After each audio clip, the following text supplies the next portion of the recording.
Hello everyone, DCI Agent here. Welcome back to our playthrough of Beacon Pines. Now, last we left off, we were starting to uncover the mysteries going on in this here town. And we're in the library to see if we could do some research, see what turns up. 6 feet under, 3 towns over. The kids spent the rest of the afternoon combing through dusty piles of old county records, desperately searching for anything that could help them make sense of Mr. Tolliver's cryptic utterance.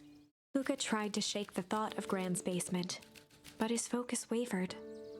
Explosives, messages hidden in jam, dossiers on various town figures, and a corkboard threaded with photos. Gran was the only family he had left. He still couldn't bring himself to believe the worst. But the old map with the symbol of explosives in town square made that difficult. As the sun began to set, the kids were no closer to the truth.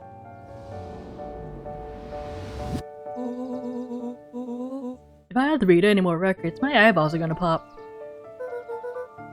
We have to keep digging. If I dig another word, I'm gonna end up in one of those asinine death records. Rollo Cummer lived a full and wonderful life. So he read so much boring crud that his brain oozed out of his ears. Rollo shut his book with an assertive nod. If you got a better idea, spit it out. You sound like my sister. Keep pushing your luck, pal. And it won't be boring county records that kill you. I'll put you in the obituaries myself. Rollo muttered under his breath. Your county record. Really? That's the best you've got? When I'm done with you, you'll be the footnote in history. Just like... Beck slammed her finger down on the open page before glancing down to read. J. Hartford here. Love to see you try. Hey! We're all a little tired here. Let's just take a minute and... Something tickled the back of Luca's mind. Who was that name back? You know a bit? J. Hartford? From the Brookfield Tribune 8 years ago. That can't be right. What is it? J. Hartford. That's my grand's name. Juniper Hartford. Maybe there were 2 J. Hartfords? Mrs. Hartford is survived by her young daughter E. Hartford. Her mom's name is Eleanor. Okay, this is getting creepy. If your grand is 6 feet under, 63 towns over. 6 feet under, 63 towns over? Like this chapter title drop. Then who am I living with? The question hung in the air.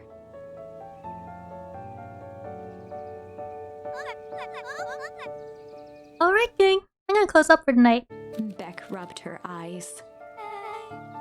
How late is it? Almost 10. Oh crap, Paul's gonna kill me.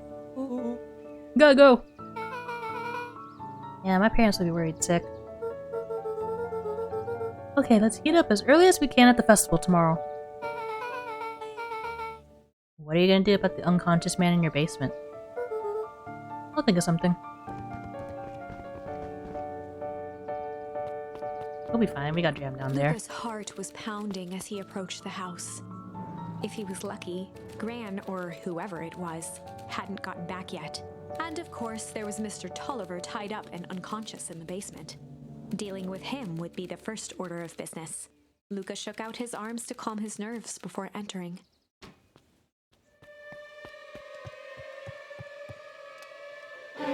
He held perfectly still, tempering his breath, and listened closely. She was asleep. His only hope was that she hadn't found Mr. Tolliver before dozing off.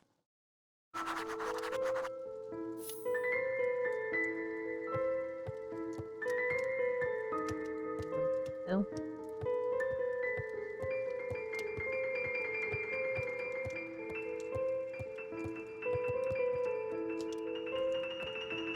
The door's wide open.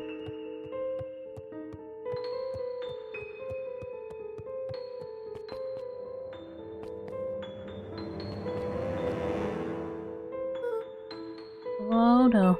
Mr. Tolliver was nowhere to be seen. Maybe he woke up, escaped from his bindings, and left without a trace. Or maybe Gran knew everything. What do I do? Luca's hungry stomach groaned. Not realizing it, he'd gone the entire day without eating. Okay, I can figure this out. Just need a little brain food. Luca rushed over to the pile of jam jars, unscrewed one, and shoveled a handful into his mouth. I'm afraid your jam delivery will be delayed. He flipped the lid to read the label. Mr. Nuncreed. Okay, now I can think. So if Gran knows she's had at Mr. Tolliver, I'm screwed. If she doesn't know, then I need to play it cool. I guess the only option is to go to bed and act as if nothing is wrong. I don't think Mr. Tolliver finished what he was sent to do and left when he was done.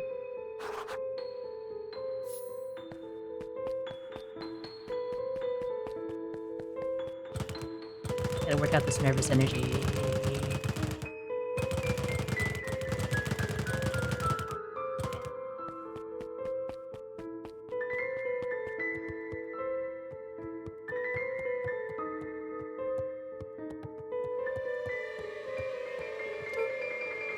Gran? Okay, stick to the plan. Go to bed and play it cool. As Luca climbed the final stair, the emotion of the day dragged heavily on him. With each consecutive step, his legs weakened. His stride began to falter. He tried to grab for the railing to steady himself. Something was wrong. Come on, legs. Just a few more steps. Luca groaned and tried to move. His limbs might as well have been bolted to the ground. Through numb lips, he mumbled just before falling asleep.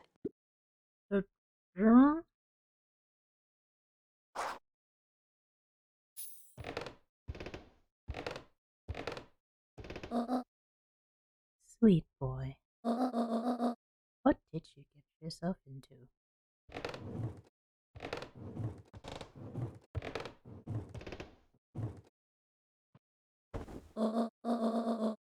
Yes, now let me handle everything.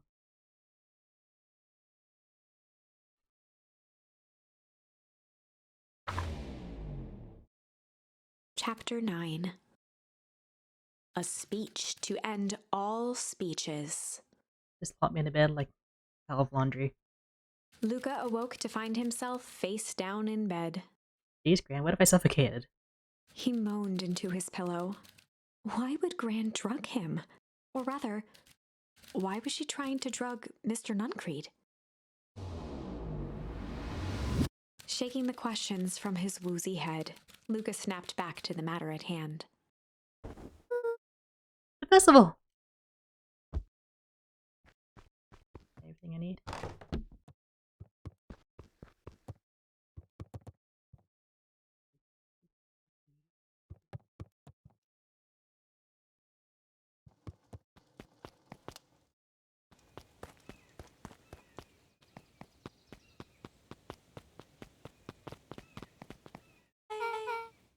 Where have you been?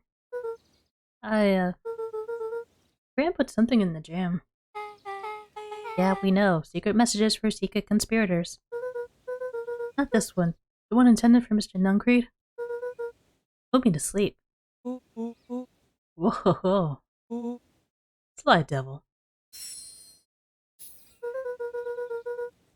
I think she's trying to remove him from the equation. He might be in danger. You found anything?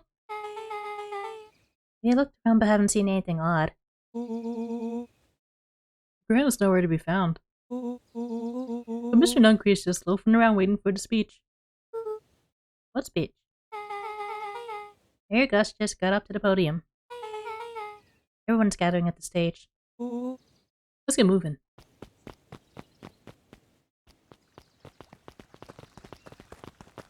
A Augustus Valentine nervously wiped his brow. Is this thing? Hello, Beacon Pines. I'm Augustus Valentine, your mayor, and I suppose you already know that. Oh, yes. Before we get started, I just wanted to take a moment to recognize someone who couldn't be here today. This town wouldn't be where it is today without my father, Sharper Valentine. So I thought we could begin with a round of applause befitting such a great man.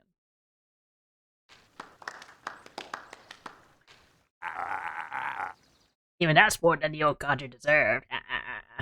Gus cleared his throat and awkwardly loosened his tie. Right, where was I? William Kerr bounded on the stage with the energy of a preacher at a big tent revival. Gus Valentine, everyone. He gave Gus a hearty slap on the back and motioned him off the stage. Let's hear it for our mayor. What a great turnout. Aw, heck, I didn't prepare anything. But I suppose I could say a few words. Would be a shame to waste such a beautiful podium. Mr. Kerr pulled a thick stack of note cards out from his vest. I didn't prepare these. I carry these around with me every day. Community, conviction, commitment. These are the things we celebrate at Perennial Harvest. For us, these are the pillars of the bridge to a better tomorrow. But I think it's time to add a new pillar. Change. Change is a powerful thing. It's inexorable, unavoidable, and undeniable. And I am dadgum thankful for it. Change is the reason we're all together today. It's hard for me to believe that it was only 4 years ago when fate brought me here. A simple business trip, which brought me to a small town, which would change my life forever. Mr. Kerr took a moment to survey the crowd. You know what? He wiped away a single tear. From the second I set foot in Beacon Pines, something about this place has held me captive. You see, change represents opportunity. It represents potential. It was change that helped me recognize the potential of this place. To see that the people of this town, despite suffering great loss, still held on to the things that made them special. He thumped the podium to emphasize each word. Community, conviction, commitment, change. Mr. Kerr nodded confidently, biting his lip. The crowd was silent, in rapt attention. Fate made a perfect match that day. Nothing is more important to you all than community. And Perennial Harvest is the community first and foremost. Mr. Kerr methodically made eye contact with each section of the crowd. It's also a cult which also starts with C. The only way you made it through the foul harvest was an unshakable conviction. A conviction that a better tomorrow was just over the horizon. Perennial Harvest was founded on the conviction that we are that horizon. This festival is a symbol of our commitment to each other. His voice began to build to a crescendo. We now walk hand in hand in a future we will shape together. And that is what change is all about. Grabbing the future by the scruff of the neck and making things happen. Change is a choice. I am tickled to think that we'll all be making that choice together. How great is that? Just imagine what we can accomplish. What was that? The crowd began to look around nervously. Don't worry, a little thunder isn't going to ruin this day. Everyone remain calm. Mr. Kerr quickly flicked through his note cards. Where was I? Through all my travels, I have learned one true thing. One always reaps what they sow. We have all planted a lot of good in this town. And so, it's with a happy heart that I can proclaim, He raised his hands up to the heavens. our harvest awaits!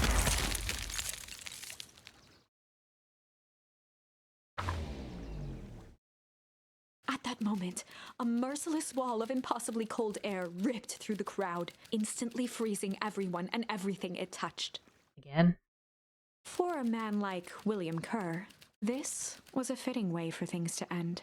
On a stage, with an entire town frozen in rapt attention for the rest of time.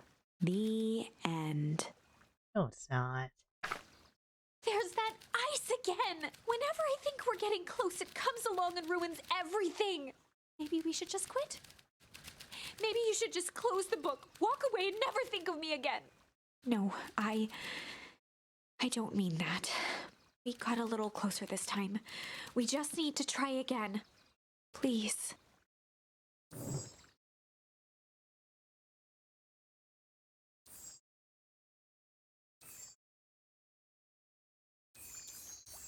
Okay, which route should we go down?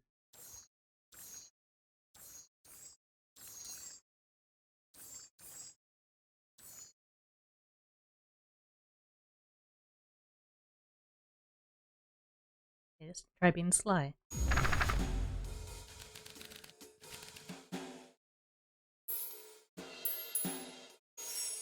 They'd run the classic good cop, sly cop interrogation.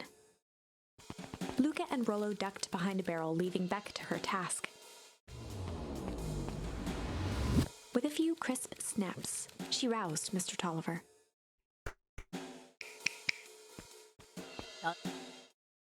Huh? What's going on here? You're in that mood, Will girl. Please, call me back. Sorry about all this. Mr. Tolliver looked down and shifted a bit, testing his restraints. It seems to have been a mix-up. You see, I'm down here for the same reason you are. Juniper sent you here? Beck caught herself before letting the surprise manifest on her face. She'd already gotten him to reveal his relation to Gran. This was gonna be easy. You know how Juniper is with their precautions. Operation Sparkplug has a sullen edge. I guess she thought you needed some backup. But she sent a child? What better way to avoid prying eyes? Who'd expect a kid? I suppose that makes sense. Mr. Tolliver wriggled a bit in his restraints. Oh, I'm so sorry. Beck quickly removed the ropes. That had to be uncomfortable. A little, yeah.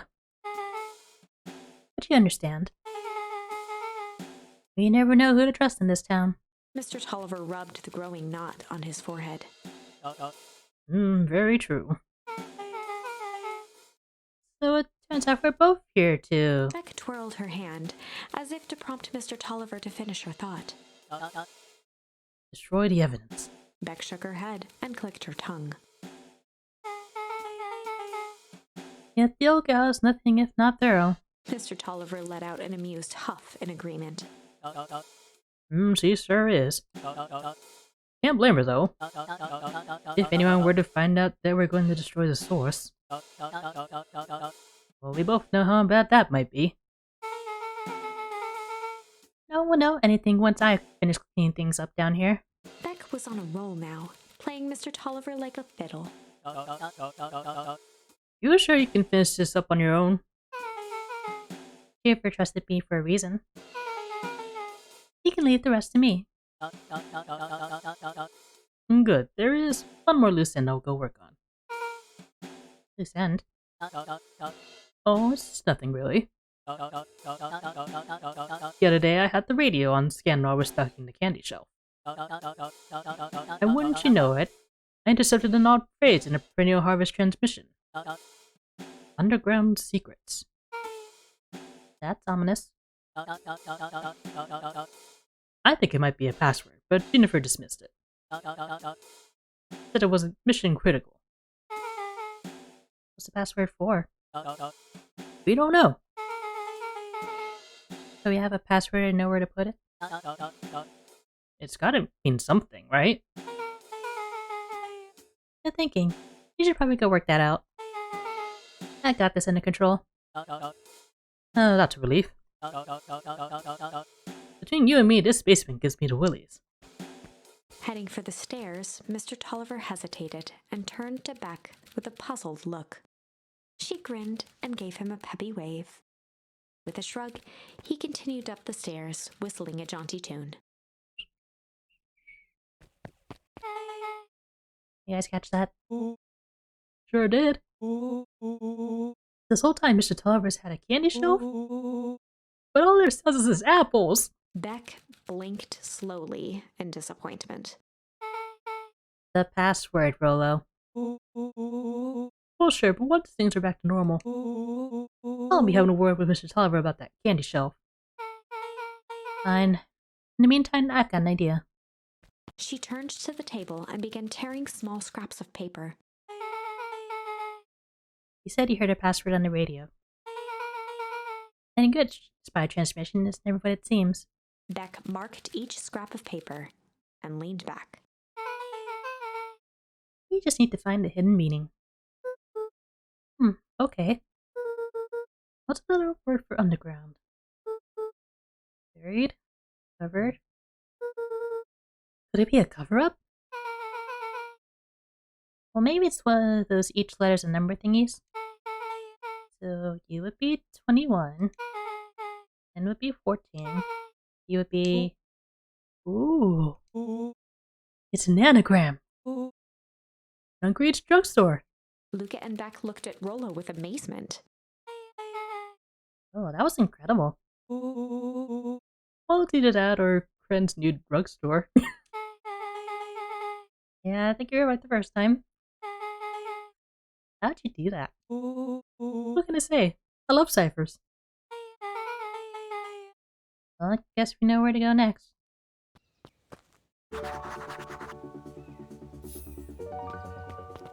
Hey. Hello?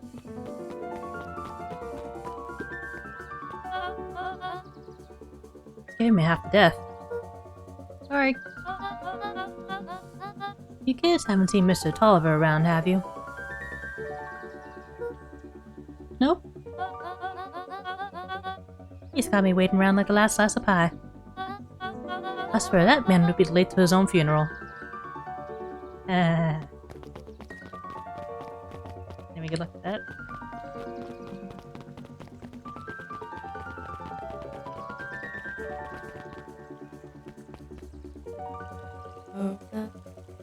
You're late, Augustus. Sorry, sister. It's caught up with work. Work? You? I had a few more details to lock down for the festival. Oh, what do you have to report? What's this Insipid Town Festival really about? I think. Gus looked around nervously. I think Mr. Kerr really does just want to do something good for the town. He is actually a pretty nice guy. You should spend some time with him. I didn't pull strings installing you as mayor so that you can make friends. Your job is to help me figure out what Kerr and Perennial Harvest's true intentions are with this town. We have a responsibility. This is our father's town. Was. Excuse me. This was our father's town. He's gone, Harris, and he isn't coming back. Father left us with nothing but problems. Mr. Kerr came here and offered to help us. We accepted that help. We didn't agree to them turning Father's warehouse into a toxic dumping ground. That is just a temporary arrangement. That glow can be seen from our damn backyard. They're dumping their nasty little secrets on us. When this all inevitably goes wrong, who do you think will be blamed? Eris's cry hung in the air. We have a new choice to make now, sister. This town's going to change whether we like it or not. Are we going to choose to be a part of that future? Or be forgotten in the past? It's a shame. Father named you Augustus. But you'll always just be a Gus. Good night, Eris. I'll see you at breakfast tomorrow.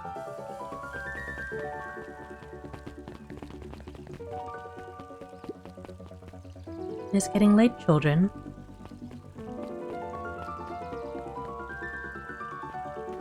I'm sure you totally weren't eavesdropping on our conversation.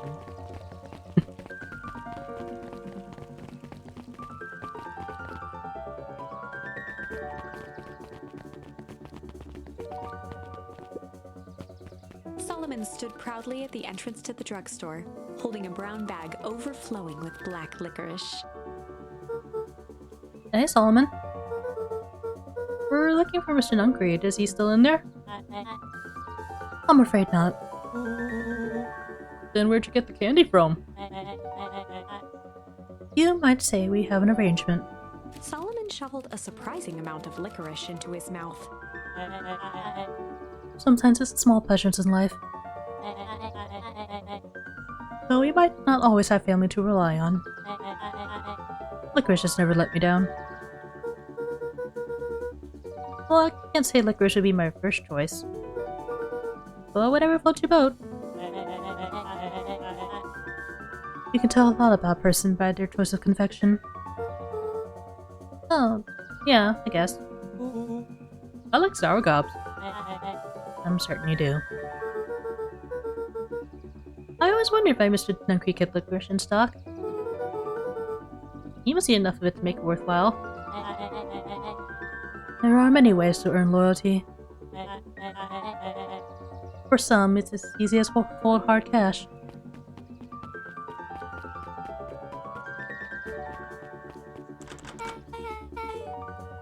Well, he's right. It's locked. There's gotta be more clues. Okay, let's see.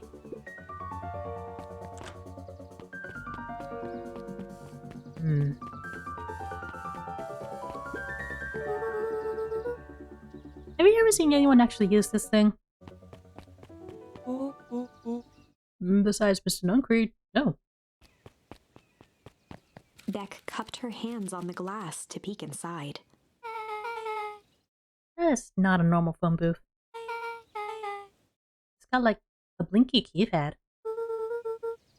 Why would there be a blinky keypad?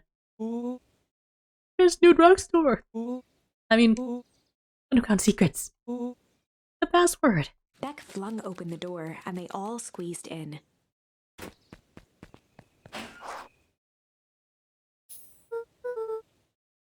Alright, let's see here.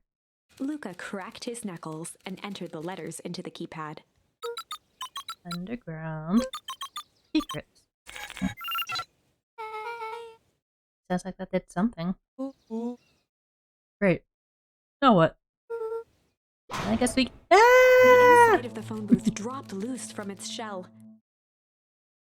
Without even the space to panic, they closed their eyes, held their breath, and accepted their fate. Suddenly, the chaotic descent slowed to an effortless landing. It was unclear where they ended up, but at least it was solid ground. Yeah, The air was stagnant and smelled vaguely of chlorine. I knew it. You knew that there's a secret hub full of strange tubes under the phone booth? Of course I did. Didn't I say that? No. Definitely thought it.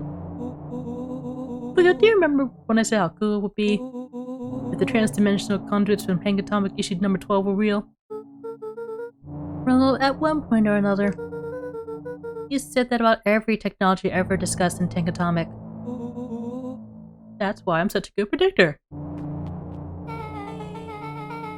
It looks like each of these has something written on them.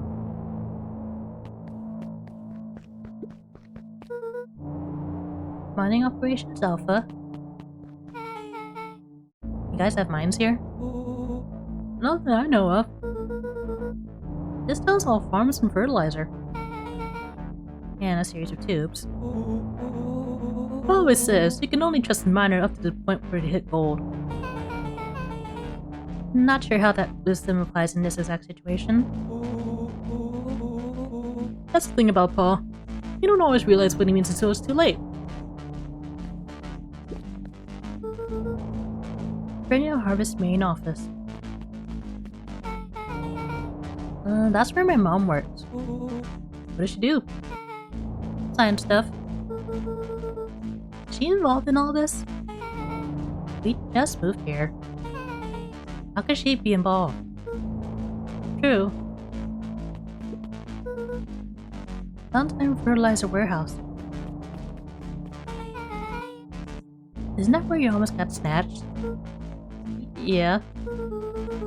Why would Perennial Harvest have a tube going to the old Valentine place? It's starting to feel like something big.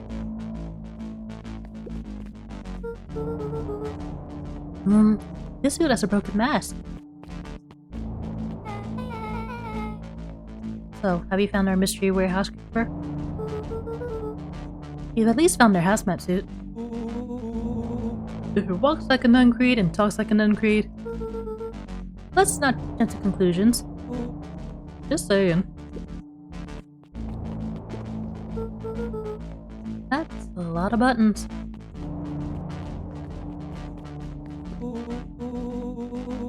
Aside, Earthlings. I've read enough Atomic to know my way around sci-fi tech. Rollo's hands hovered over the field of blinking buttons. Eeny, meeny, miny.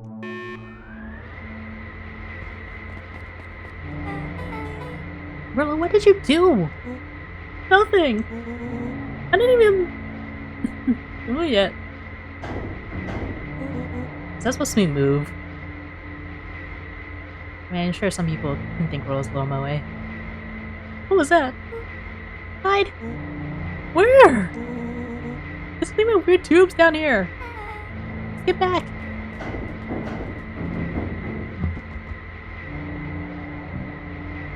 Shit. Shit. Shit. Awesome!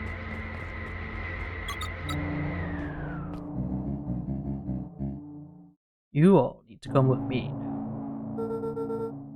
We're going anywhere with you! Now until we get some answers. Mr. Underground Secrets? I told him it was an absurd password. But they love anything that makes them feel clever. They who? That's no matter. If I can keep you hidden until after the festival, I might be able to save your skins. You don't care about all skins. Hold on now, I like my skin. This all stops now, Nuncreed. Joseph waited for a moment in silence. You sound just like him. Who? Whoa. You don't get to talk about my dad. You know your father and I were friends back before. He gestured toward the strange tubes. All this. That's a lie. It's true. I used to bounce you on my knee. What happened? Same thing that always happens. Reality, complications, life. We were a team, Walt and I. An idealistic doctor and a bright-eyed pharmacist. Both hell-bent on helping folks. So you're a psychic? No. We were partners. He helped the patients and I helped him. Yep, little psychic. Nuncreed let out a growl of a sigh. Luca, I need you to know this. I need someone to know this. One day, Sharper Valentine comes to us. Says he's got an opportunity. He found something he didn't quite understand. And he was willing to pay us both handsomely to help him understand it. And my dad said no. Your father and I both believed in helping people. The thing I could never get and understand was, it's a lot easier to help others if you help yourself now and then. Classic sidekick in the villain hotline. Walt loved being righteous, almost more than he loved his family. He was wrong about one thing, though. When he begged me not to take Valentine's offer, he said, if a person says yes one time to Sharper Valentine, he'll make sure they keep on saying yes to him until the day he's dead and gone. He shook his head wistfully. Sharper's long gone, but he's still got me saying yes. Is there a point to this sob story? Not really, no. Just an old man trying to delay what needs doing. Nuncreed took a menacing step towards the children. I tried to keep you safe.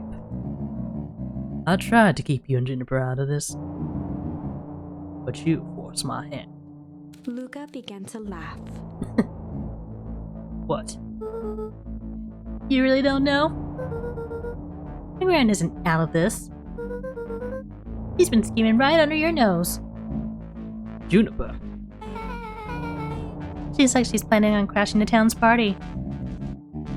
She's going to disrupt the festival? Why would she? The color drained from Nuncreed's face. How does she know? Apparently, she knows a lot of things. What? Let's just say this isn't the only underground lair we busted into today. And honestly, hers is way cooler. She's got maps and explosives and bad intentions, big man. Nuncreed grabbed Luca by the shoulders. His eyes were frantic. You need to tell me what she's going to do right now. She doesn't understand what it is she's messing with. Tell me now, she's in danger, boy. I don't know. He had a map of the mark on the fountain in town square. Well, why would A jolt of realization struck Mr. Nuncreed. she knows about the source? The heck is the source? She tries to destroy the source. It could catalyze and... Dear God, she's gonna freeze us all.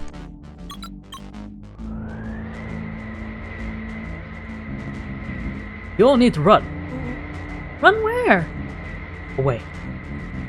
As far away from this town as you can get. Head west and don't look back. That did not go how I expected. So... we're totally following him, right? Totally. You're on the other side. You good? Yep. Oop. I love this town.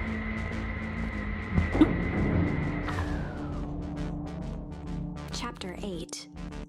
The Cold, Hard Truth. Okay, that left one goes to some kind of mining area, they said, right? Beck leapt up, allowing the suction to yank her into the dark. Dimness eclipsed around her like the shutter of a camera as she seemed to cover great distance in mere moments. Her only points of reference were glints of upcoming turns, which approached with frightening speed, only to carry her gracefully along. She heard the tinny, distant echoes of Rollo's glee. Once she stopped fighting against it, the ride was impossibly smooth.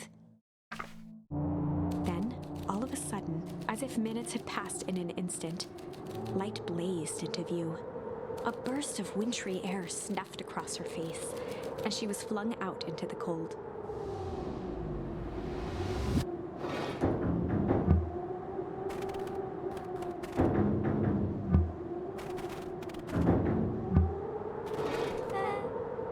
That was... intense? Yeah. You might have farted with some fluids in there. Any idea where we are? Somewhere cold. Doesn't look like it got any of us. Didn't feel like we traveled that far. Where'd it all go? Space sucks. Why would anyone even want to blow something up out here? Only one way to find out, I suppose. We gotta catch up to Nuncreed. I think it went this way.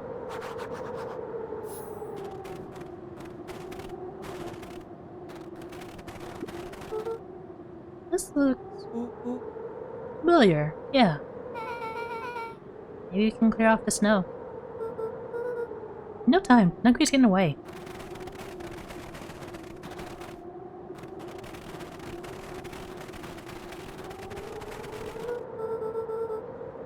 Okay, this is starting to feel really familiar. I may not be the most well-versed on all things Beacon Pines, but this does look like some sort of frozen replica of the town. I've got it. It's so obvious now. Mr. Nuncreed is an alien. Hello. Stick with me here. This species can only live in sub-zero temperatures. Oh boy, here we go. The Source is their base camp this dimension, so naturally they keep it cold.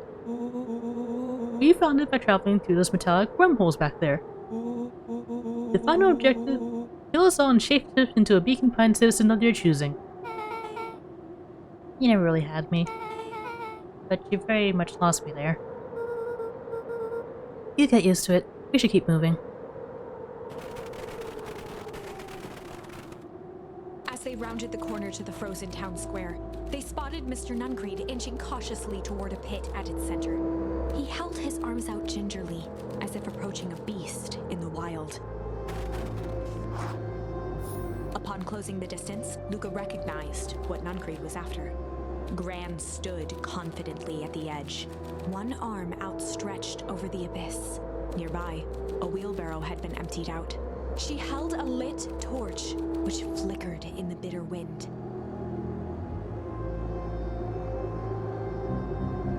Juniper, I don't know what you think you're doing, but I assure you this is not going to solve anything. If you drop that, you've doomed this whole town. Oh, it wasn't me who doomed this town. I've been watching you, Joseph. I know what you've done. You and your co-conspirators. Gran? What's happening? Luca, you and your friends need to leave right this moment. Mr. Nuncreed turned back toward the kids, desperation in his eyes. Listen to your grandma, Luca. This is between me and Juniper. Rollo-Winback held steadfast in awe.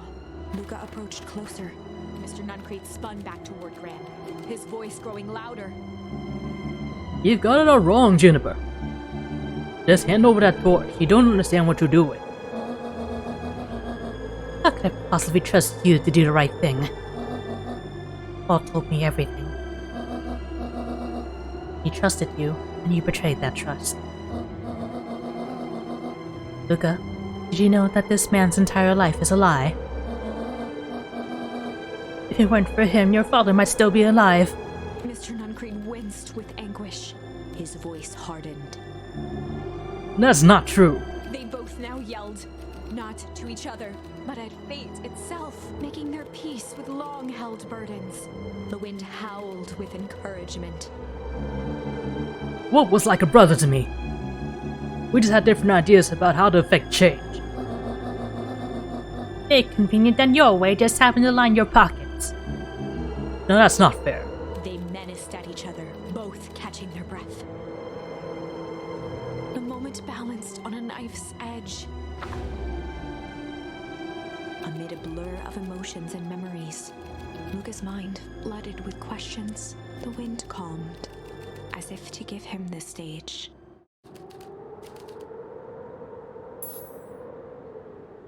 Oh, and have a little cry. And in the stillness, he began to weep. It was all just too much. Falling to his knees, Luca whimpered softly. The tears crystallized as they hit the snow. Gran stared at Luca for a moment with warm sympathy, remembering why this was all necessary. This will all make sense soon, Luca. Then everything can go back to normal. I promise. She stiffened up and brandished the torch at Mr. Nuncreed. Can't hide behind those people any longer, Joseph. Once their precious source is destroyed, we'll see where their loyalties fall. Juniper, don't. Ignoring his final plea, Gran flung the torch into the deep darkness. She smiled and exhaled in relief. Mr. Nuncreed moaned in resignation. The torch echoed as it ricocheted down the hole, punctuated with a thunderous thud.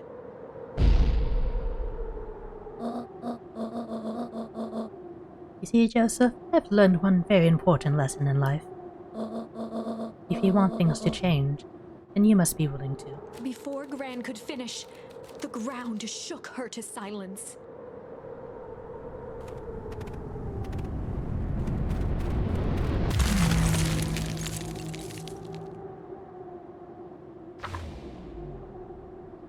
Gran only had time to spin around and run to Luca. Her attempt to shield him, an honorable but trifling act. Unflinching love, pitted against an unthinking horror. There was no contest. Her warm embrace froze in an instant. That is where they remain, fixed in place, forever. And so, our story ends on this melancholy scene. In a town brought low by its secrets, sits the frozen statues of a misguided band of meddlers. The end. Well, that was dire. On the bright side, we finally figured out where all the ice is coming from. Now, we just need to find a way to deal with a mystic, unfathomable force of nature. This is some fun art. Take it back.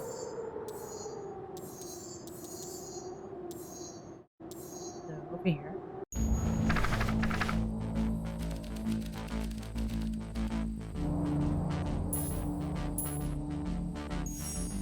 Luca drew himself up and decided to take the only option they had left. Flight.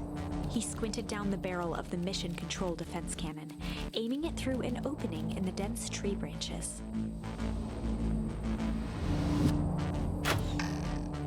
He looked up with surprise as it struck true and taut. Oh, I can't believe that worked. Hey, Mr. Kerr.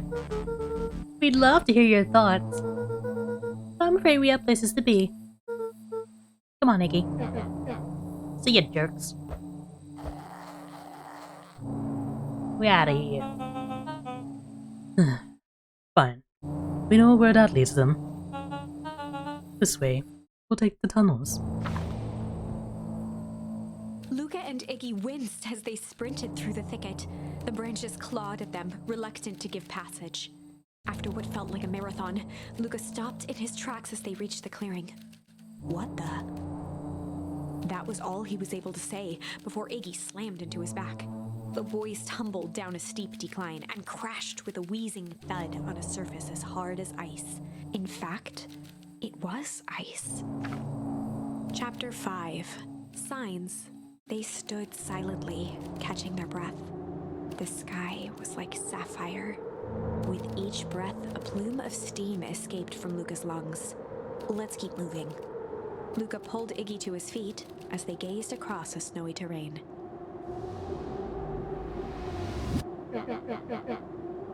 That was actually pretty badass.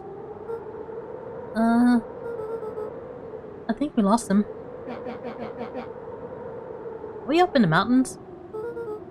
I don't think so. If anything, we went downhill. Then what's up with the Winter Wonderland? All I know is there's no going back the way we came. Let's see if we can get our bearings. Follow me.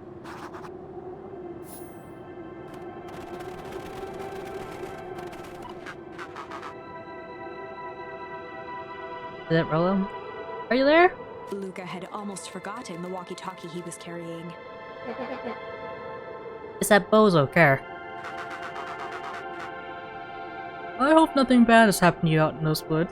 Luca looked at Iggy with hesitation. No need to be rude. With a resigned sigh, Luca responded. It seems like the only dangerous thing in the woods is you. He speaks, young man of the hour.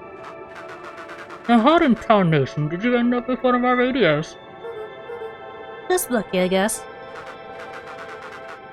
Boy howdy, you Van Horns are full of surprises, aren't you? You knew my parents? I never had the honor of meeting your father, but your mom was your handful. Luca winced, shoving the walkie-talkie back into his pocket. Gotta keep moving.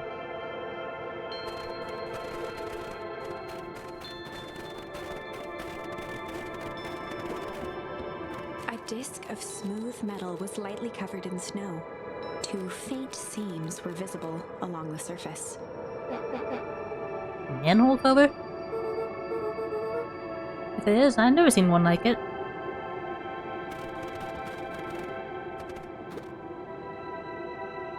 Also read out. Just above 258 Kelvin. That's down a bit from last time. We report this to Mr. Kerr. Still within safe ranges. Maybe spreading, but it's under control for now. And this all nudge in equilibrium can cause a cascade. Relax. There's a few more sites to hit before we can punch out. Let's get this over with.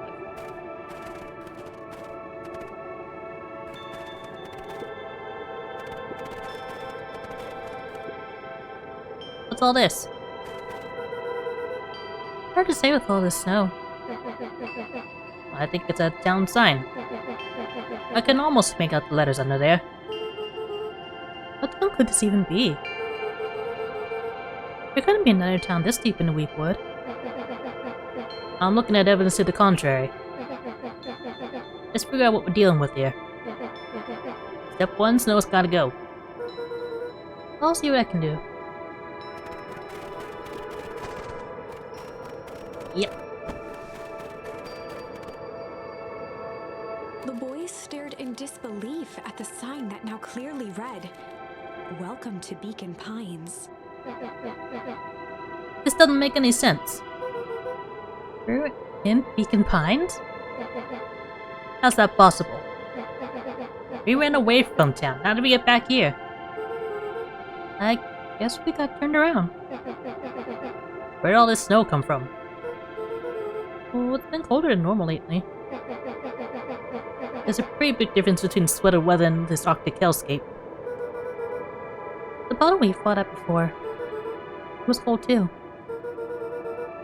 Maybe all of it leads to one source. The source? You think it's related? What the hell is going on? We're gonna get you some answers. Let's keep moving.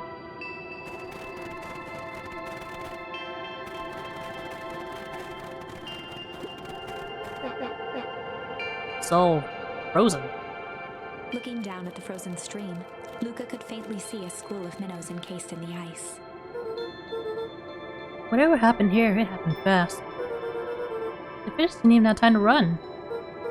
Or, you know, swim run.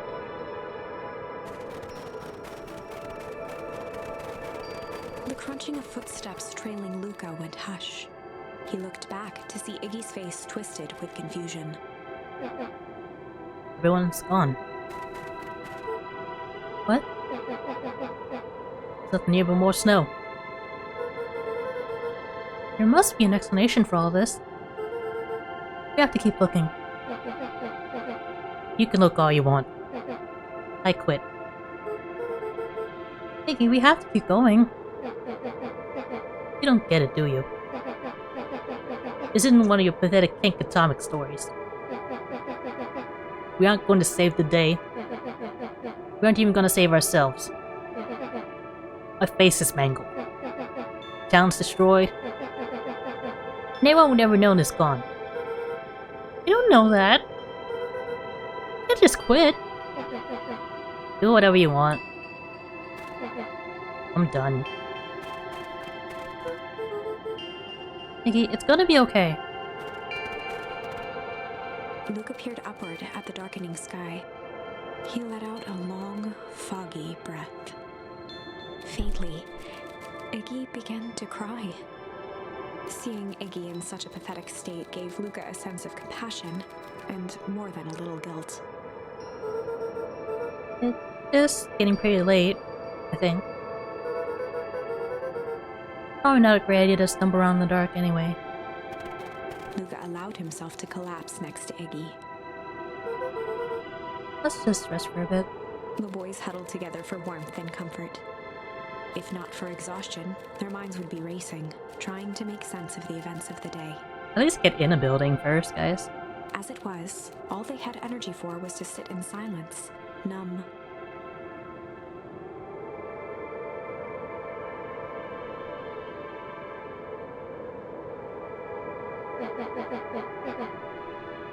The way the snow covered everything over. Kinda calming. Yeah. I haven't had time to say it, but thanks. Huh?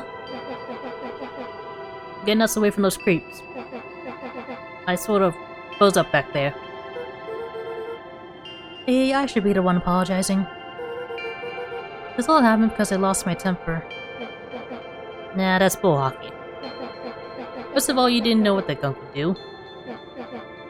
You didn't, right? Of course not!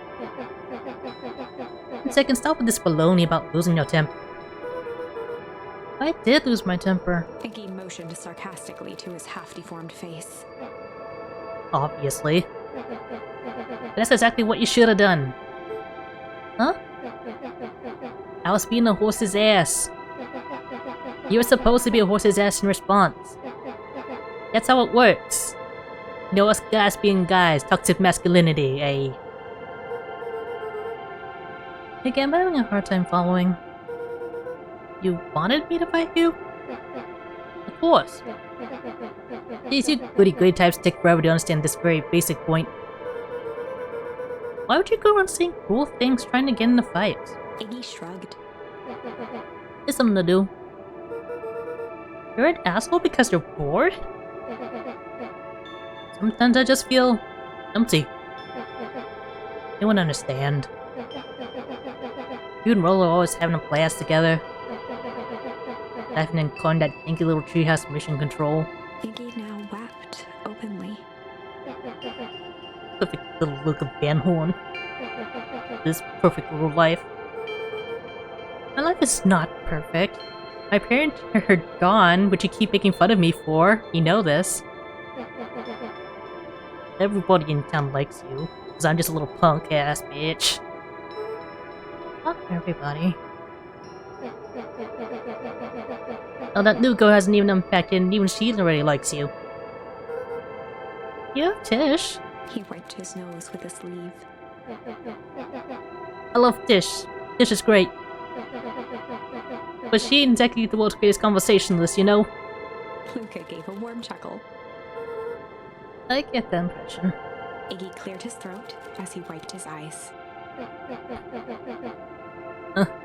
Must be raining down here. Definitely. Iggy arched into a wide yawn. You should probably try to get some sleep. Yeah. Let's lay low for now. Tomorrow we'll get to the bottom of all this, if you don't freeze to death. Luca's eyelids began to slowly drift shut. Luca? Yeah? I always did want to see inside your dinky little treehouse. What do you think? Not bad. I'll give you the full tour when we get back. You know what? That's all Luca could whisper before succumbing to sleep. Iggy snuggled in some more. When it comes to worst days of my entire life, this one wasn't half bad.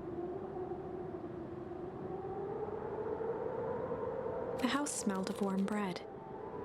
Luca was playing with toy blocks on the living room rug. He looked up to see his parents on the couch. His mother held his father's head in her lap. She idly stroked his hair while humming a song. A voice behind Luca spoke. "This is how you remember them, huh?" Luca turned to see his own face. The doppelganger from his dreams, still clad in a yellow hazmat suit, still carrying a look of disdain behind empty eyes. "Aww, look at this perfectly cozy scene. You know it wasn't really like this." The figure picked up a toy block and inspected it. "It's amazing the facades that one can build given the right materials. Not that I blame us. These are a child's memories, all warm and fuzzy. You don't remember, do you?" Lucas snatched the block from the figure's yellow-gloved hand. "Remember what?" The doppelganger pointed to the couch. "The last day we saw him alive. The day he chose to abandon us." Luca turned to look at his father, still lounging on the couch. "That's not true. He didn't abandon us." The doppelganger waved his hand dismissively. "Everything is true here. It's just a matter of what we choose to see. Well, let me show you." The world flickered and pulsed. Luca was sitting next to his bed, listening to his heartbeat with one of his dad's stethoscopes. The doppelganger limped into the room. Now, we both know that's not how this went." He grabbed Luca's hand and guided the stethoscope to the floor. Luca heard muffled shouting, brought close by the stethoscope. It was his parents, fighting. "Do you remember what we did next?" Luca gave a slow nod and crept down the hall to peek through the banister. He could see the outline of his mother at the bottom of the stairs. "Damn it, Walt. We can't afford to get involved in this." She was scared. His father stepped forward. "What am I supposed to do? Just watch? There's a sickness in this town, and we both know who's behind it. I swore an oath to help people. I won't turn my back on them." Luca's mother grabbed Walt. She was crying, pleading. "I can't lose you." Walt calmly removed Eleanor's hand from his shoulder. "What's right is right, and what's wrong is wrong. I could never live with myself if I let Sharper get away with this." Eleanor raised her voice. "Spare me your bullshit platitudes. What about our son?" Luca flinched, dropping the stethoscope down the stairs. Walt turned with a panicked smile. "Luca, is that you, buddy?" With tears in his eyes, Luca descended the stairs. "Mom? Dad? What's going on?" Walt dropped to a knee to meet Luca eye to eye. "Nothing, buckaroo. Your mom and I just got a little overexcited is all." Luca placed the stethoscope against his father's chest. His heart was racing. "It sounded like you were going somewhere?" Walt gently removed the device from Luca's ears. "Listen to me, Luca. I have some business to take care of. I'll be back in time to tuck you in." Luca hugged his father tightly. "Promise?" Walt stood up and walked to the door. He glanced over his shoulder. "I promise."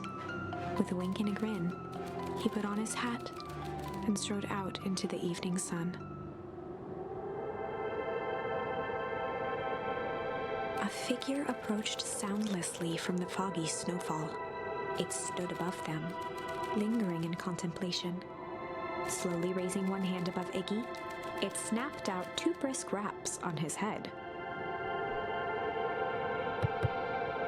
From a deep slumber, Iggy sprang up defensively. Get the hands off me.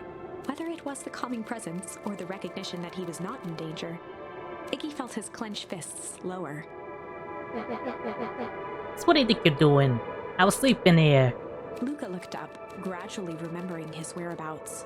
The figure exhaled a cloud of warm vapor. You two certainly have caused a lot of commotion. What's that supposed to mean? Take it easy, Iggy. We were asleep minding our own business. You don't running around knocking on people's heads. I'm sorry if I hurt you, Iggy. You didn't hurt nobody. Anybody. Huh? Oh, I see. You think you're better than me, you? When it came to complete strangers, Iggy had trouble cobbling together an insult. You big-headed, scuffy-necked, furball. Mm-hmm. Okay, let's lower the temperature a bit here. Interesting choice of words. I mean, let's all just calm down. Who are you? A friend. An observer. A hitchhiker on an infinite expanse of possibility. Great. How about a name? If you must call me something, you can call me Nat. Iggy huffed with gratification. How about you make like a gnat and buzz off? Very well. Nat began to turn away indifferently. Wait! You live here? You might say that. So you know where we are? You might also say that. Look, Val, we just want to find a safe way out of here. You gonna help us or not? Before knowing how to leave, one must know where they are. Alright, that does it. Look, I don't know about you. I'm getting out of here one way or another. Iggy turned sharply and began to stomp off. Enough of the riddles. Iggy, wait up. Realizing he'd worn their patience thin, Nat relented. Very well. I suppose this isn't the time for metaphors. I'll show you how to get back home. Luca and Iggy turned around with hope in their eyes. Come here. Nat took a deep breath in. Close your eyes. Nat exhaled slowly, then snapped his fingers. Okay, open them. For a brief moment, Luca and Iggy let themselves believe that some great magic was about to unfold, until they opened their eyes and found themselves in the exact same place, cold and disheartened. This is your home. This is Beacon Pines. Look, Nat, we don't know how we got here. Maybe we stumbled through some time travel gate in Weepwood. Or we teleported to some alternate universe. Or this is all some cruel experiment by Kerr and his goons. Well, this is not our home. You're inching closer to the truth. Alas, the reality is much less fanciful. Just go to us straight. So be it. As I said, this is Beacon Pines. The original, true Beacon Pines.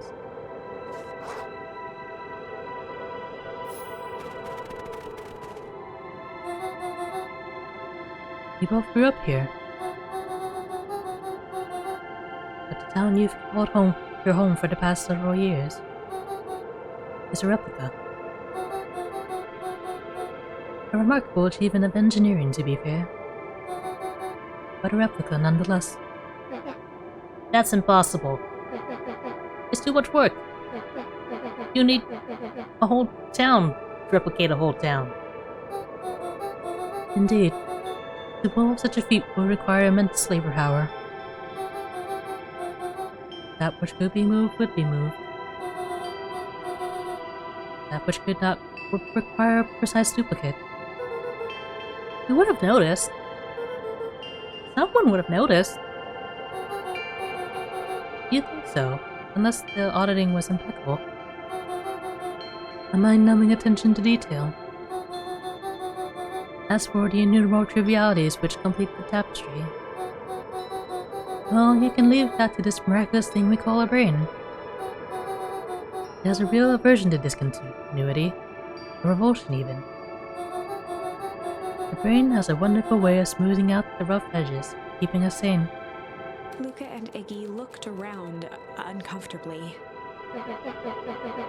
So you're saying that someone made an entire new town and moved this all and no one noticed? Precisely. But why? Why is the one question that can never be answered with certainty. The best one can do is to uncover. Nat narrowed his eyes, furrowed his brow, and uttered, The source. Why'd you say the source like that? Why, indeed. Luca began to laugh uncomfortably. It's so ridiculous. There's no way they could. He looked down at his feet. His eyes darted back and forth in contemplation. With a sudden pain, a thought struck him. If this really is home. He sprinted off into the pale distance. As Iggy turned to follow, Nat called out, Iggy. It's not too late to turn back. Simply head west through Weepwood.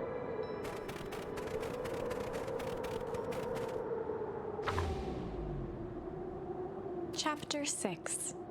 The Source. Nat expressed his sympathy with a shrug and sauntered off as unassumingly as he'd arrived. He'd given Luca and Iggy what they needed, and nothing more. As Luca sprinted across the snow, the events of the past few days became clearer, pieces to a larger puzzle. Rollo said he was underground somewhere, captured. Mr. Kerr tried to cover it up with lies. The clipboards were hell-bent on capturing Iggy. It all seemed to point to Perennial Harvest. But right now, there was one thing that Luca needed to know.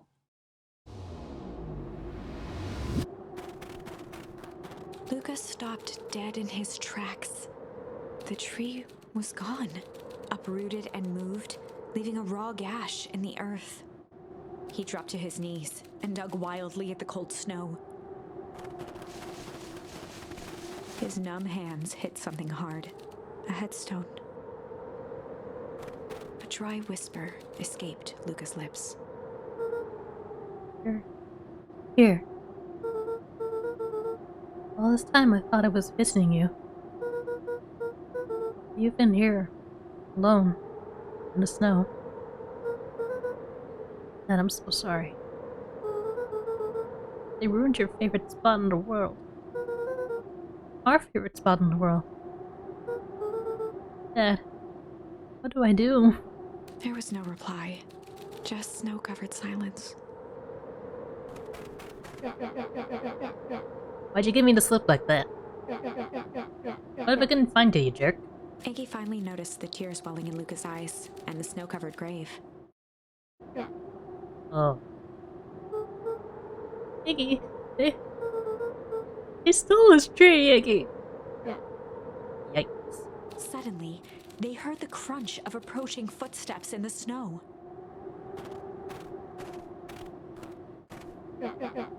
Gotta hide.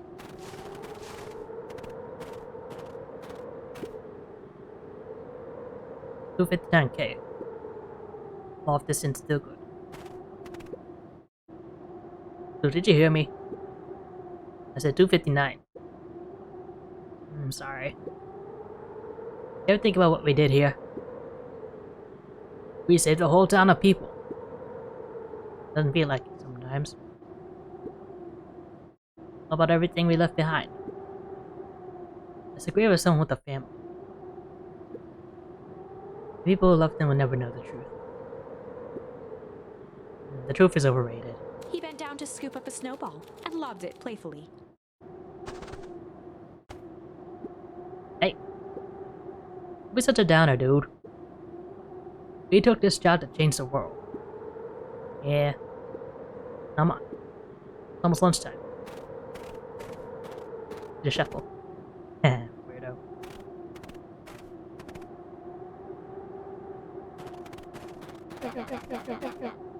Yo, I thought I was a jerk. These dinguses are out there literally dancing on graves. Luca stuttered through heaving sobs. I thought I was visiting him. I thought he was with me. Not gonna lie, that's a bad break. Here's some advice. Iggy gave Luca a solid smack on the back of his head. Hey! Was any of this helping? What? Sitting there in the snow crying like some pushover? Who you helping? Hey, look what they did! They lied to everyone! Blah, blah, blah. Look at Van Horn, you're a lot of things, but you ain't no pushover. What did I tell you before? When some jerk comes at you acting like a horse's ass, I should stand up for myself. Hell yeah. You're this merry little band of clipboards pull off the switcheroo for a reason, right? I mentioned something about a source. Luca wiped his eyes with a sleeve. Whatever's at the source must be awfully valuable to perennial harvest. It would be a shame if something unfortunate would happen to the precious source, wouldn't it? What do you have in mind? If it's small enough to steal, we snatch it. If it's too big to snatch, we smash it. And what if it's too big to smash? Iggy flashed a mischievous smile and cracked his knuckles. I'm always up for a challenge. I'm gonna make this right, Dad. I promise. Let's do this.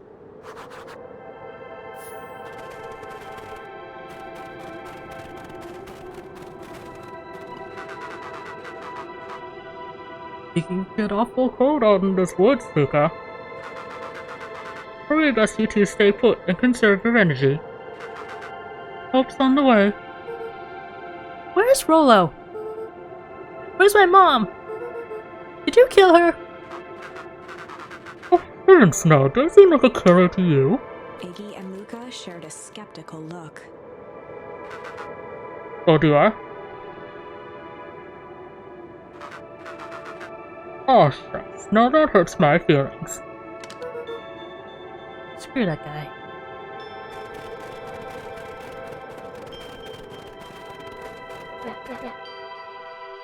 Wait a minute. If this is the original town, then that means... Iggy darted behind a large pine and began digging furiously. He emerged holding a shoebox with a crude skull painted on its lid.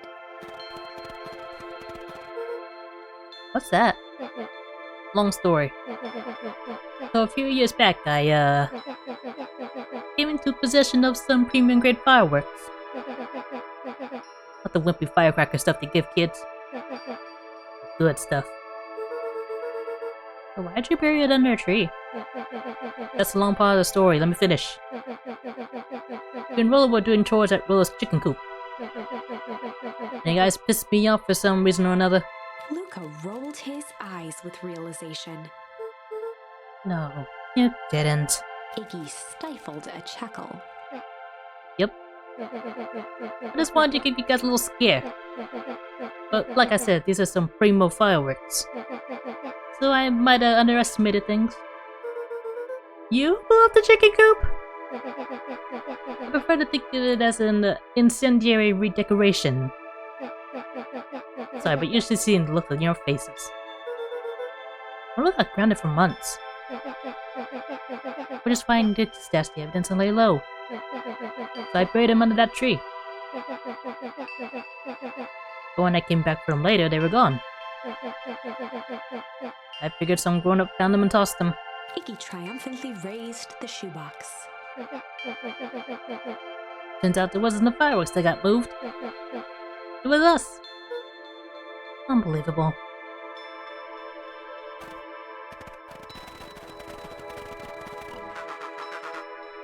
Do you think this is a game? Newsflash for you. You're not a hero. You're a little brat who is in way over his head. A hero is just someone who refuses to give up. Punks these days are rotten children's brains. Everyone thinks they're a space-faring superhero. I was always partial to Hank Atomic myself. Is that so? Do you really think you have a chance against us? You have no idea how powerful we are. Prepare for blast off, loser.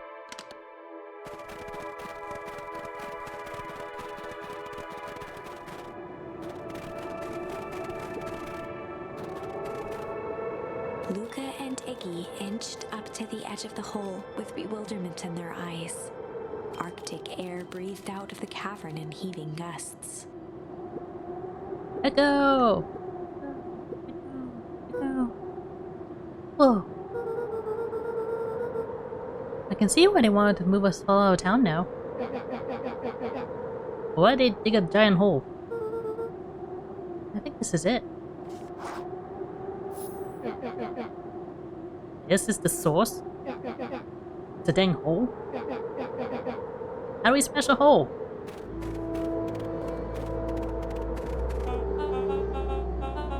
Oh, it's much more than that, my annoying little friend. Kerr. Where's Frollo? I wasn't lying before. He's safe.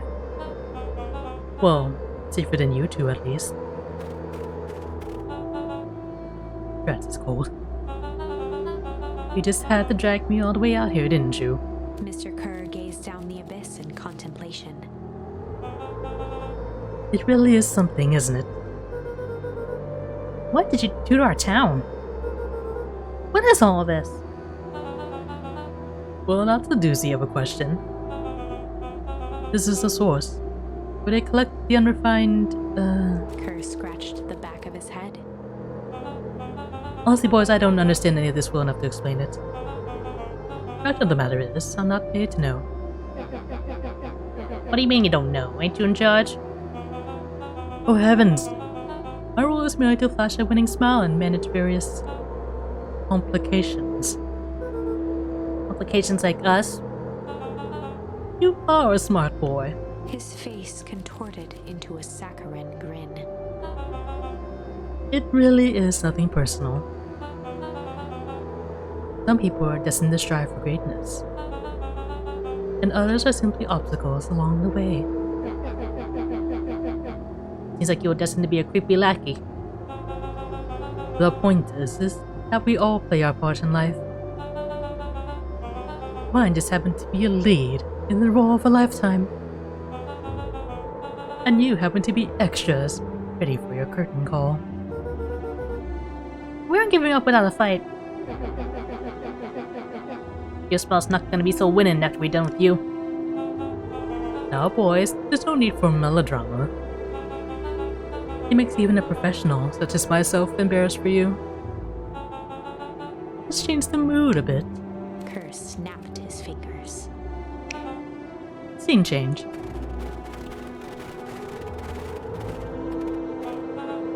There, that's better. You would. Iggy turned to Luca with a sly glance. Why are you smirking? Because I have a box full of fireworks and you don't. Iggy waved the box into the air, threatening to drop it down the hole.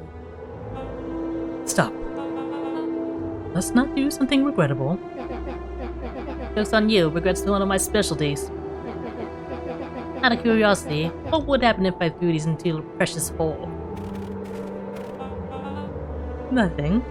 Nothing at all. You're a terrible liar. I'll have you know. I'm an exceptional liar. But that's far enough. Iggy plucked a single bottle rocket from the box and held it up with reverence. Stop, you fool. All off your goons. After a long pause, Mr. Kerr flung up his hand with frustration. Very well. You can all head back for the night. It's been a long day.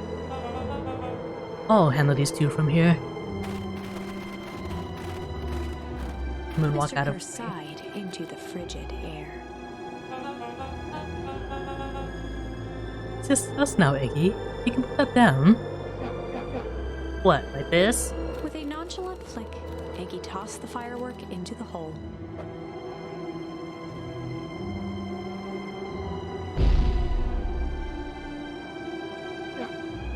Ooh. Whoa. With a growl, Kerr leapt at Iggy, crashing through Luca. Iggy tried to twist away, but in the struggle they both tumbled over the side.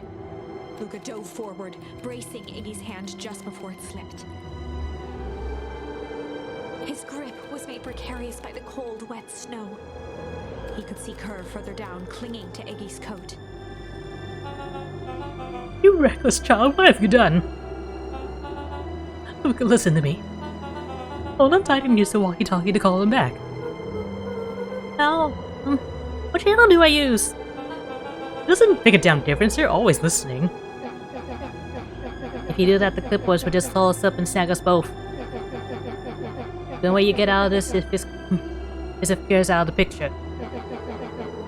Just let go and save yourself. Yeah, let's go, we both die.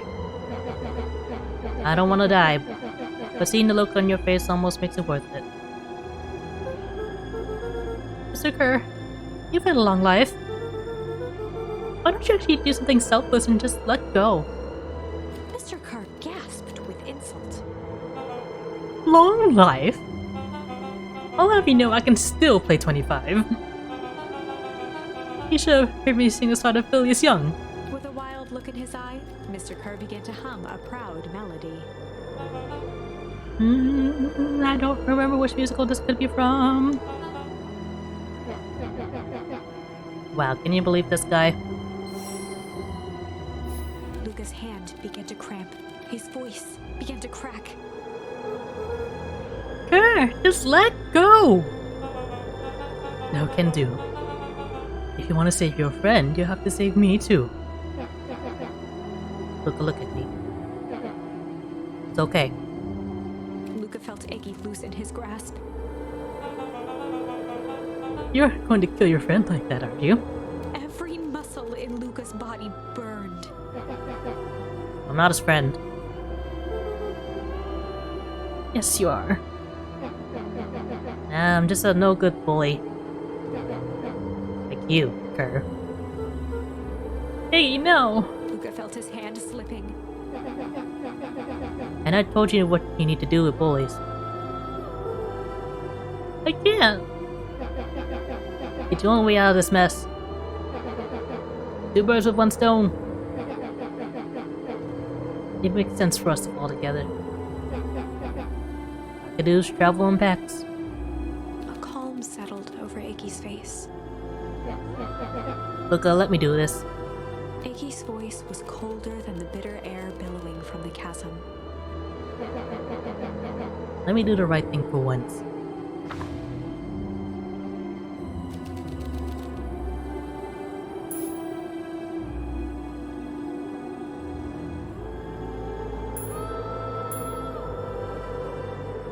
You can just pick him off or something. You can do it. Luca had no choice but to refuse Iggy's request. He tightened his grip and reached for the walkie-talkie in his pocket. A wild delight crept onto Mr. Kerr's face. That's a good lad. Now, radio for help. Iggy begged Luca with his eyes one last time, but Luca pressed the button and called out. We need help. Mr. Kerr is in danger. It wasn't long before they were once again surrounded by clipboards. Mr. Kerr sighed with relieved frustration. There you are. You really are a worthless lot, aren't you? Mirror, now. A clipboard dutifully produced an ornate ivory hand mirror, and Mr. Kerr began preening his tousled hair. Ah, that's better. Mr. Van Horn, I applaud your sharp thinking under duress. I'll put in a good word for you with the founder. Take them away. A swarm of hands overpowered Luca. The last thing he saw before a cloth bag was pulled over his head was the defeated look on Iggy's face. The end. I think this was one of those times where doing the right thing was the wrong thing.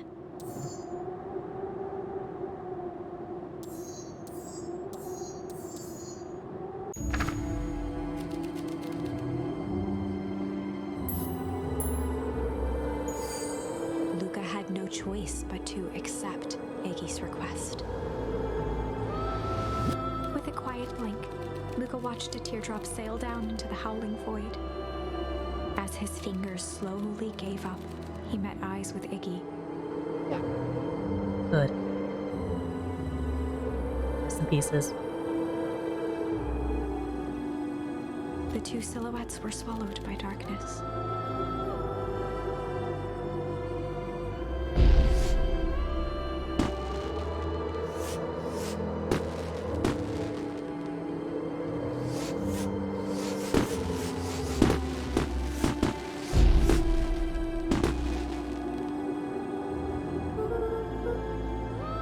Oh, goodbye, Iggy.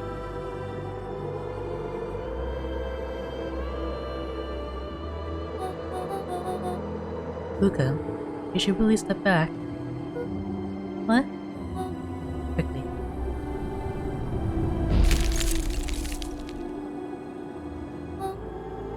Curious. Ah, but of course. Those fireworks of Iggy must have been just the right amount of energy. We should get out of here before perennial harvest arrives. Not until you tell me what just happened. Your friend's sacrifice just saved this town. For a little while, anyway. How? Tempest glucamine is a peculiar substance. It can change the relationship between matter and time itself. But doing so requires unfathomable energy. In a closed system, energy can only come from its surroundings. The useful side product of this property being, by adding precisely the correct amount of energy to it, one can create a cryogenic cascade. So the gunk makes things cold and the fireworks make the whole freeze over? That's one way of putting it, yes. As dumb luck would have it, the fireworks weren't strong enough to generate a runaway reaction. I shudder to think what would have happened in that case. We have some idea what that would look like. It'll take them a good while to safely break through and access the source again. You know all of this stuff. Why haven't you been helping? I have been, in my way. Each one of us has our role to play. Iggy's role, it turns out, was to buy us precious time. Mine has been to observe and wait. Wait for what? You. Me? Why? What's my role? A fierce twinkle flashed in Nat's eyes. Luca Van Horn? You are going to save the world. With a chuckle, Nat turned and walked west. Dumbfounded, Luca followed behind him, trudging through the snow. Every step taking him further away from everyone and everything he knew, and closer to destiny. To be continued in Beacon Pines, Pines Harder. Revenge served cold. Second time's a charm? Eccentric Boogaloo? Wait, that's it? This ends with a crummy cliffhanger just when it was getting good? I was even starting to like Iggy. Eh. No way. I refuse to be associated with some never-ending parade of sequels. Let's go back and find something more definitive. What do we even have, though? What do we can hum here?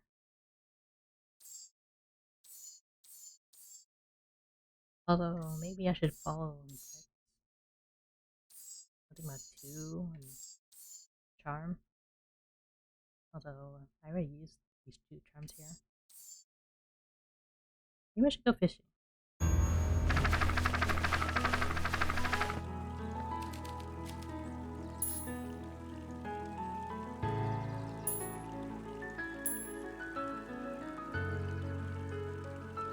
We're on the chill timeline. In the past, he found the best way to deal with an enraged Roxy was to be a little chill.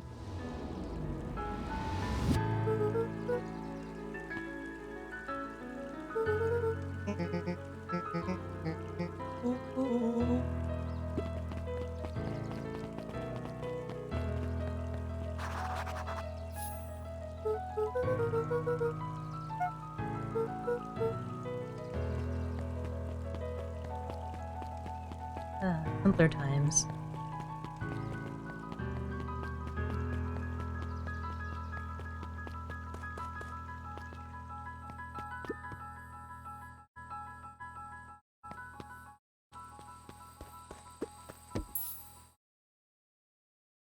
Nothing.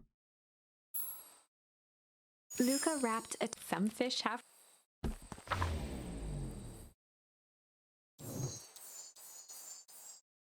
guess I can use his new charm.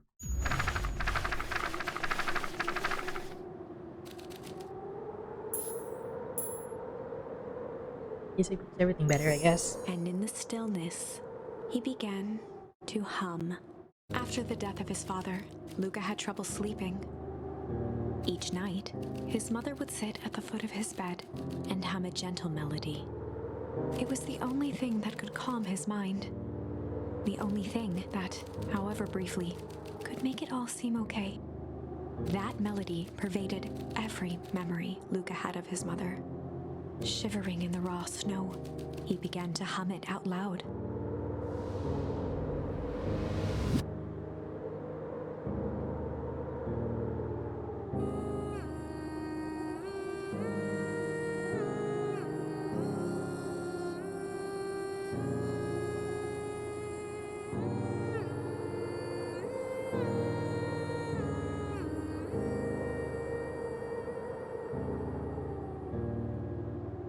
Gran lowered the torch, listening closely. As recognition slowly set in, her heart sank. Those countless nights of consolation, the incomparable loss they shared together. She let the torch fall to the snow and sizzle out. A few steps toward Luca was all she could bear before dropping to the snow herself. Through a flood of tears, she began to hum along, note for note.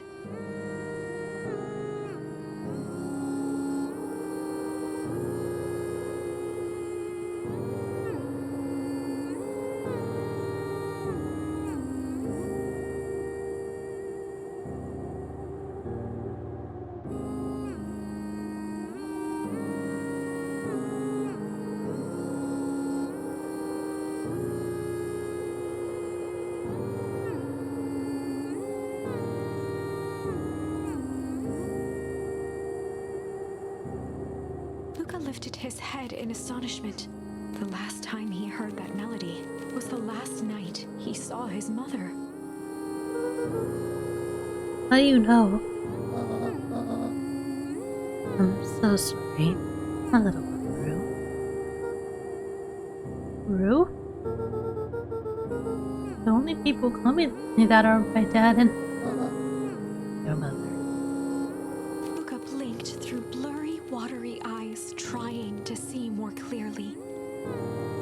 He could just make out the impression of a familiar face. He peered across the snowscape at the woman on her knees. Something about her was undeniably his mother. Only smaller, older, changed. Huh? That's right, Buckaroo. Oh! Luca sprinted as fast as he could toward his mother. They held each other close, and the cold retreated from their bodies. Eleanor? I thought you were gone. You should have known I would never abandon my son. Eleanor looked down at Luca, tightening her embrace in an appeal for forgiveness. Wow. You're a smart man, Joseph. I thought you'd have pieced it together by now. You were exposed. I don't understand any of this. What happened to you? Where did you go? Why'd you leave me? I never left you. I was always right here, Luca.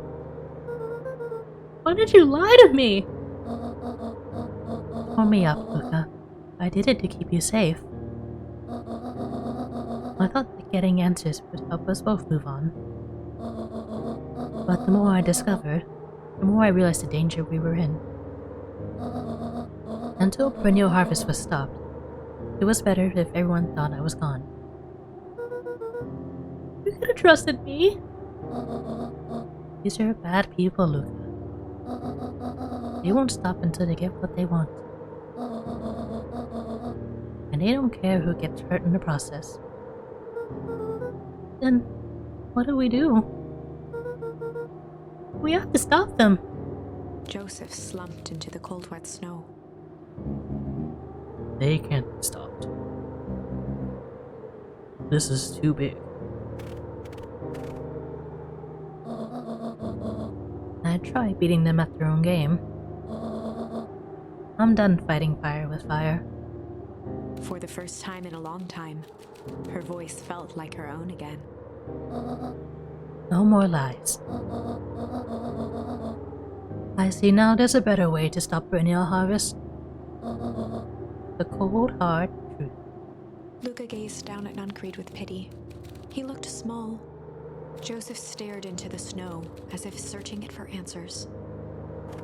Come on, everyone. You've got a party to crash.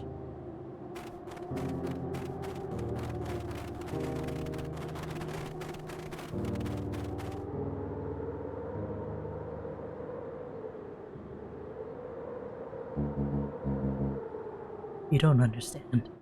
He always wins. Chapter 9. The Devil You Know. 7 months ago. Eleanor Van Horn crept down the maze of sterile hallways under perennial harvest. Flashback. She stopped in front of the large steel door marked Deep Engineering. No turning back now. She raised a trembling hand. The stolen keycard worked as promised, and the door buzzed open with mechanical efficiency. She was immediately hit with the smell of disinfectant. It was some sort of laboratory. In one corner was a desk covered in papers. Across the room stood a tall metal pod with hoses protruding from its base. She rushed to the desk and began shifting through the piles of papers. They were experiment reports on something called Tempus Liquamen. There were dozens of them, every one stamped failed. Eleanor heard the sharp echo of footsteps approaching. She was out of time. Her eyes scanned the room, eventually landing on the strange pod. Muttering a curse under her breath, she dashed over and dove inside.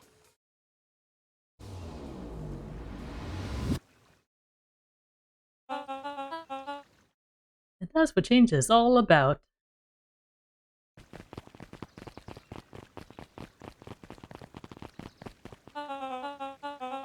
Growing the future by the scruff of the neck and making things happen.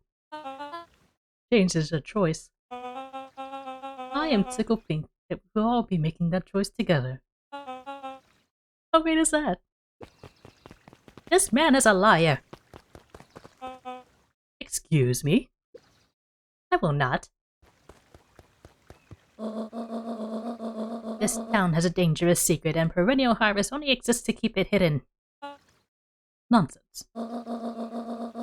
They picked up the whole damn town and moved it right under our noses. Like that one meme from SpongeBob. You aren't making any sense, dear.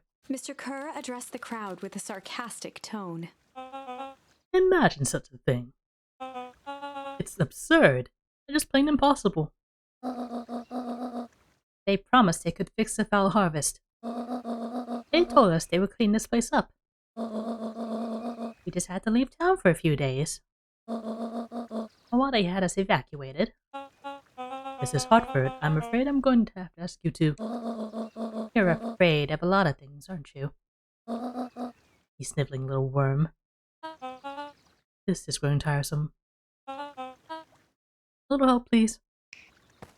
Don't y'all see? This festival's a sham. Excuse me, the whole town gather in one place.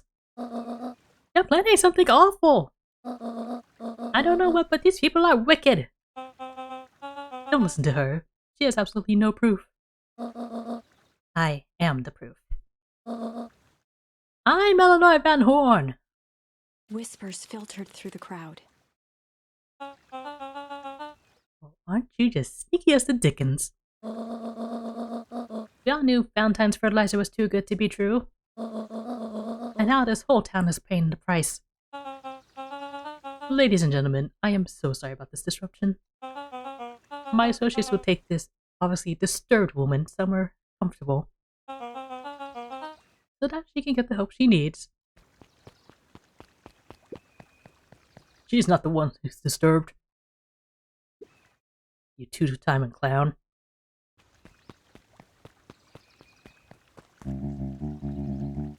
We all know there's something wrong with this town. It was just easier to look the other way. The truth is.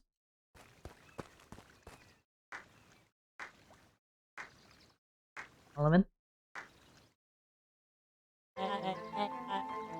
That's quite enough, Mr. Nuncreed. Torment dragged on Joseph Nuncreed's face.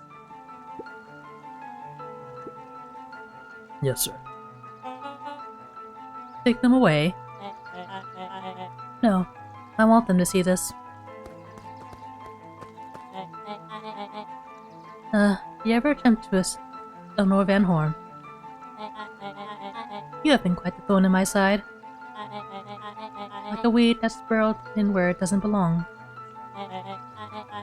I must confess, you look dreadful. He paused for a moment, plucking a piece of fuzz from his sweater and discarding it to the ground. Consider yourself in rare company. You've managed to pull one over on me. It won't happen again. I knew you had some sort of plan to disrupt our little party. But alas, I expected something a bit more impressive than incoherent rambling. No matter. Your failures are yours to bear. Mr. Kerr? Yes, sir. It's a shame it was cut short, but I thank you for that rousing oratory. I will take it from here. Yes, sir. Of course, sir. You have done quality work for me, William. You can look forward to the recompense we agreed upon. Kerr gave a bow of deference. Founder, you are most gracious. This kid? Gasps rippled through the crowd. Thankfully, we can dispense from the formalities from here on out. Solomon pulled a glass vial from his pocket. In one smooth motion, he downed its contents. A triumphant smile grew across Solomon's lips. You can all call me Sharper Valentine. His body and face began to contort and expand as he disappeared into a belching green mist. My guy's pulling the Conan on us.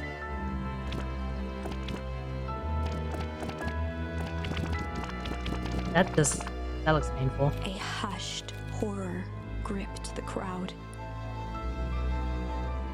This is a story about change. What?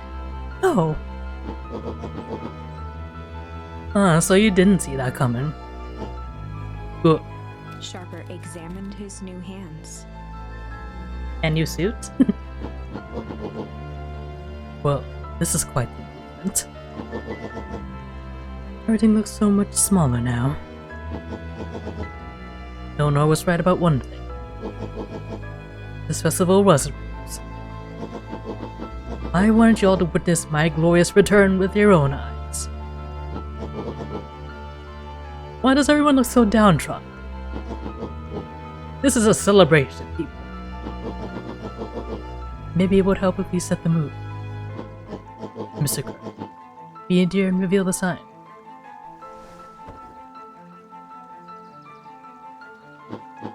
Ah, wonderful.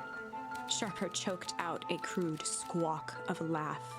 Frustrated grumbles sprinkled through the crowd.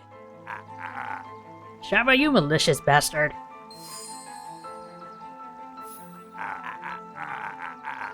I'm glad you're back so I can tell you to your face.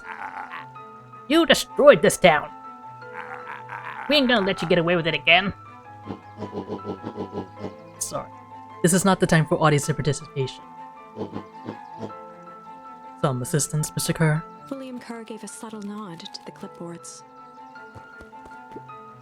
You coward! Does anyone else have something to contribute? A helpless quiet settled over the crowd. I thought so. Did you all truly believe you could be free of me? A town of complete and utter fools. You people should be celebrating my return. You're clearly lost without me. And that leaves me nicely to my children. Daddy? I gave you off the greatest gift a parent can give. The opportunity to prove yourselves in my absence. Squandered. To say I'm disappointed would be an understatement. But silence, Augustus, an adult is speaking.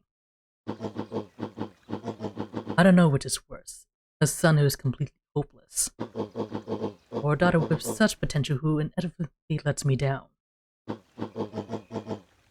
Whereas you fail me with admirable consistency. Thankfully, I was counting on it this time. Father, I've been wasting time, my dear. What have you accomplished? I was focused on cementing our legacy. Legacy. Who needs a legacy when you can just live forever? But what about... It's alright, kiddo. I'm afraid you suffer from a complete lack of imagination. There's just no helping it. Now, where is Joseph? You didn't take the opportunity to slip off, did you? Ah, there he is. Everyone should give him a hand. None of this would have been possible without Joseph. I think you said enough. Nonsense. The people deserve to know how helpful and loyal you've been. I only did what I did because you left me no choice. You have always had a choice, Joseph. You simply too weak to take it. No, man. Cheer up. You're about to be rich beyond your wildest dreams. You should follow Mr. Kerr's example. When I loved him, he was in a sorrier state than any of you. An aging actor, desperate to recapture his youth. He played his part, and soon he'll be able to play the leading man again. He's been lost in the sauce too. Forever, in fact, if he remains loyal. That goes for all of you. Well, those who haven't already frittered away my goodwill. Beacon Pines is mine again, and I'm willing to share its spoils in exchange for absolute loyalty. Are you saying William Kerr was never in charge of Perennial Harvest? You think the puffed up ladder could accomplish all this? Dawn, I suppose it's time for your big exclusive. Sharper addressed the crowd with indignant pride. He'd planned this moment for so long that now, at the deed's fruition, it almost felt frivolous. You see, I needed a figurehead to hold things down while I orchestrated my return. Someone to misdirect, lie, and bilk this town for a spell. So I invented William Kerr. Take your bow, you've earned it. Mr. Kerr flourished a preposterously elaborate bow.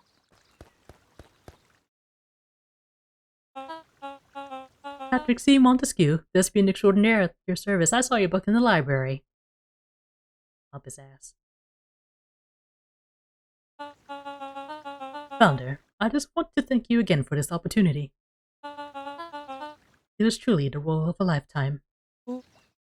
Wait. So this Bill Kerr was a patsy the whole time? Bill Kerr, patsy.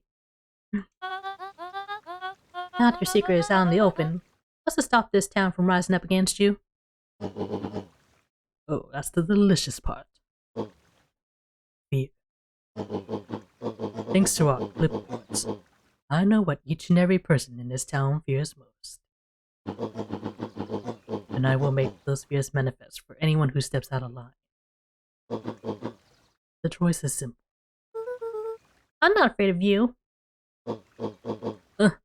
The young hero. I've got a keen eye on you, boy. You and your friends made a habit of disrupting my plans. What a pity. If things would have gone a bit differently, you might have had your moment of triumph. But that's fate for you.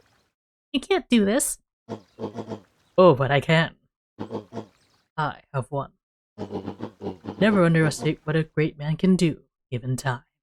And now time is my plaything. Perhaps the most expensive thing I've ever bought. But well worth it. Huh. Sharper coughed up one final laugh and cracked his knuckles. Enough chit-chat. Let's get to work, shall we? And so, Sharper set about remaking the town in his own image. The fertilizer factory soon reopened for business. Sales rose steadily as more and more farmers across the countryside began to swear by its miraculous properties. Beacon Pines became famous, a secretive town that, for the right price, shared its gifts with all. Gifts that became more and more necessary in a world where winters grew longer and longer.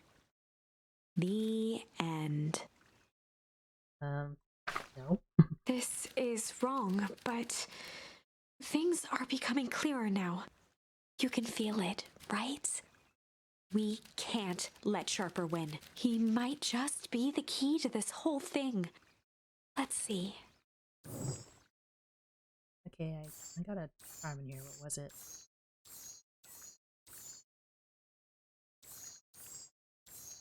Malice. Sounds sinister. We'll have to pick this up next time, because that's about the much time we have for this stream. Thanks for stopping by. We'll pick this up again